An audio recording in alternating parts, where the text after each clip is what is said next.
Bom dia a todos os meus irmãos, amigos, seguidores, familiares.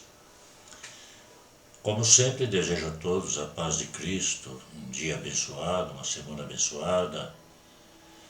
Desejo a todos que sejam abençoados no trabalho, no convívio com a família, com os amigos, colegas.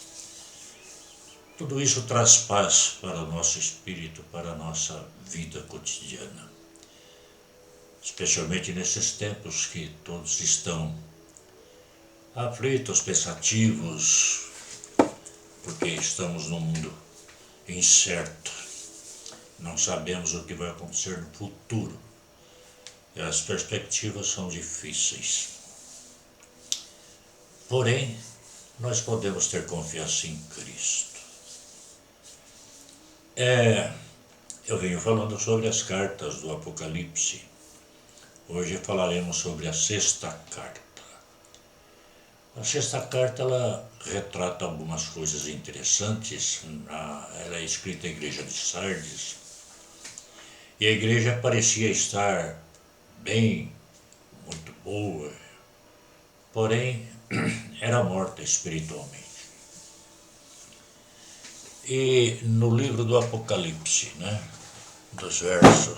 no capítulo 3, dos versos 1 a 6, pegando a Bíblia, nós temos uma narrativa interessante, porque Sardes era uma cidade como hoje. Ela retratava bem o eu do ser humano. E o Apocalipse de Jesus escrevendo através do apóstolo para aquela igreja, ou para todas as igrejas, inclusive as de hoje, ele diz assim: ao anjo da igreja em Sardes escreve: estas coisas diz aquele que tem os seus 7 Espíritos de Deus e as 7 estrelas. Conheço as tuas obras, que tens nome de que vives e está morto. Sê vigilante e consolida o resto que está para morrer, porque não tenho achado íntegras as tuas obras na presença do meu Deus. Lembra-te, pois, do que tens recebido e ouvido, guarda-o e arrepende-te. Porquanto, se não vigiares, virei como ladrão, e não conhecerás de modo algum em que dia e hora virei contra ti. Tens, contudo, em Sardes umas poucas pessoas que não contaminaram as suas vestiduras e andarão de branco junto comigo, pois são dignas. O vencedor será assim, vestido de vestiduras brancas, e de modo nenhum apagarei o seu nome do livro da vida. Pelo contrário, confessarei o seu nome diante de meu Pai, diante dos meus anjos. Quem tem ouvidos, ouça o que o Espírito diz às igrejas.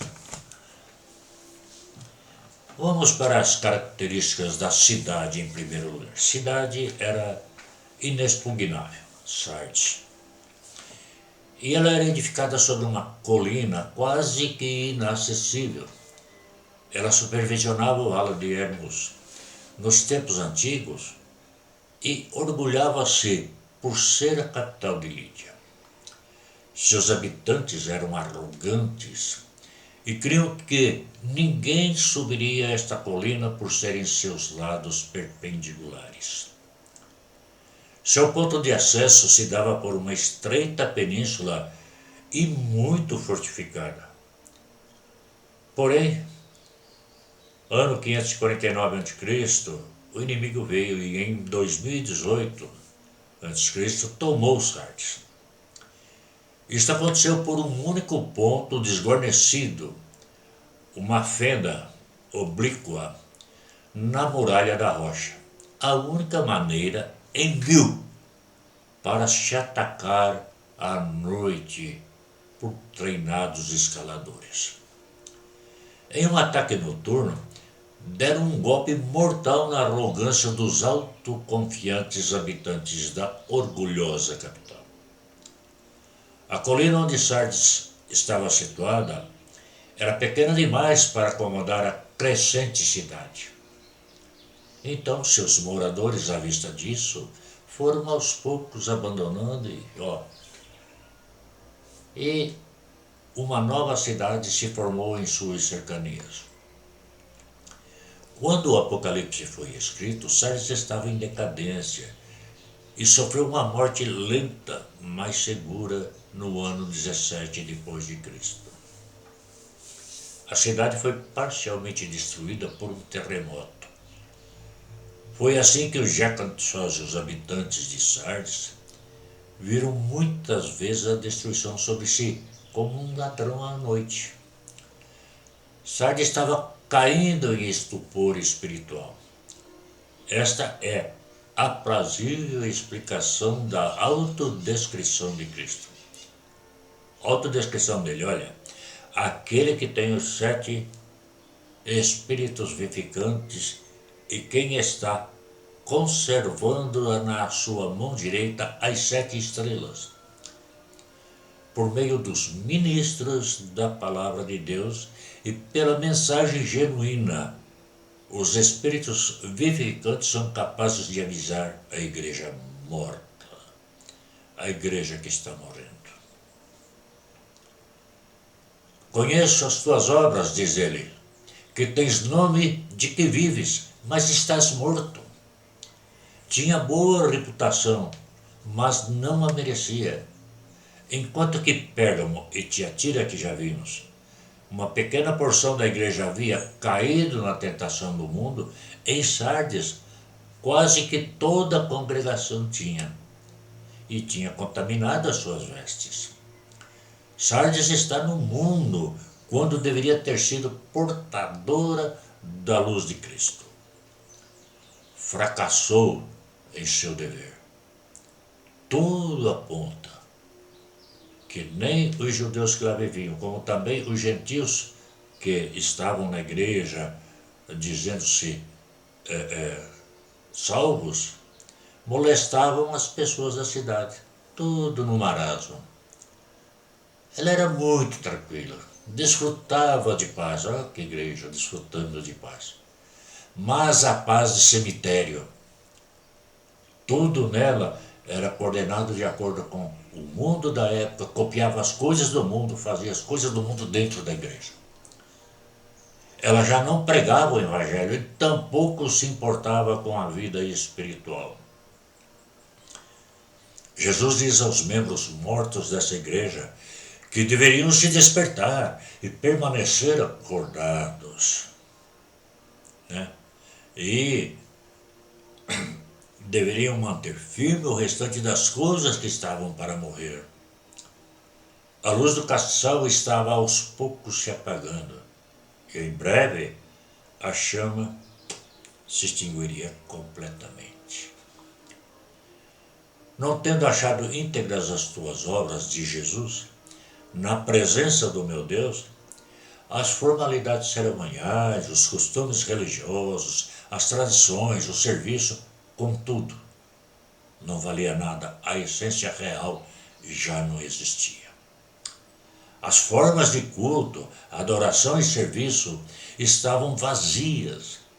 Não havia plenitude e essência de fé, esperança e amor genuínos e sinceros. Não havia realidade espiritual. Parecia ser uma esplêndida igreja, porém se regia dentro de parâmetros humanos. Diante de Deus ela estava morta. Tornara-se um conglomerado de pessoas associativas apenas. Parecia mais um clube do que uma igreja. Por isso a exortação. Ela deveria se recordar do passado. Tinha recebido o evangelho com ardor e sinceridade, que então voltassem àquela vida de obediência ao evangelho como lhes fora pregado outrora. Diz Jesus, portanto, se não vigiares, virei como ladrão e não conhecerás de modo algum em que hora virei contra ti. Lá em Mateus 24, 43 é retratado bem isso. A igreja sabia e sabe muito bem o que isso significava e significa até o dia de hoje, até a volta de Cristo. Mas ele diz, quem tem controle de insights? Umas poucas pessoas. A igreja era grande e suntuosa, mas havia uma chama bem escondida, quase embaixo do alqueire, como diz a palavra, mas ela ainda brilhava. Que não contaminaram suas vestiduras e andarão de branco junto comigo, pois são dignas umas poucas pessoas. Olhando a igreja geral de hoje, eu vejo também pouquíssimas pessoas que não apagaram a luz do Espírito. Estão vivas espiritualmente, pois são dignas. Elas são conhecidas nominalmente pelo Pai Celestial. São conhecidos individualmente, um por um. Deus sabe exatamente quem é e o que elas eram. Ele reconhece os seus, para eles são como luzes resplandecentes no meio das trevas.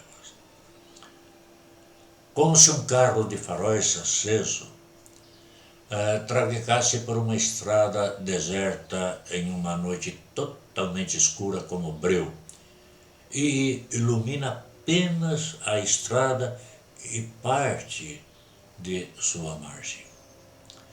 Aquelas poucas pessoas seriam vestidas de vestes brancas de glória no meio de toda aquela falta de luz que estava havendo na igreja, na cidade como um todo.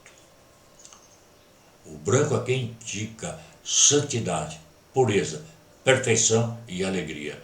Vocês podem confrontar isso e corroborando em Isaías 61:10 e Apocalipse 19:8. Quantos cidadãos da igreja morrem e seus nomes são apagados do registro? Porém, os nomes dos vencedores espirituais jamais serão apagados. Sua vida gloriosa permanecerá. O próprio Cristo os confessará publicamente diante do Pai e perante os seus anjos. Podem confrontar isso em Mateus 10:32, Lucas 18:8 e 9 e Mateus 7:18-23, etc. Se você quer estudar um pouco a palavra de Deus e entender melhor. Cabe a cada um de nós cuidar da vida espiritual e verificar se estamos na pequena porção reconhecida nominalmente por Deus, ou se estamos seguindo o falso evangelho pregado na atualidade, que permite ao crente estar no mundo sem sentir culpa alguma do pecado, ou cria dogmas para ele viver como escravo, com desejo natural, mas não liberto. Vive os dogmas, os costumes, mas os anseios estão latentes. Por causa do evangelho antropocêntrico, o pecado que está sendo pregado, que a igreja está apagando a luz. Como você está vivendo dentro de todo este mundo, de toda essa igreja que está no evangelho falso? Pense, medite. Deus te abençoe.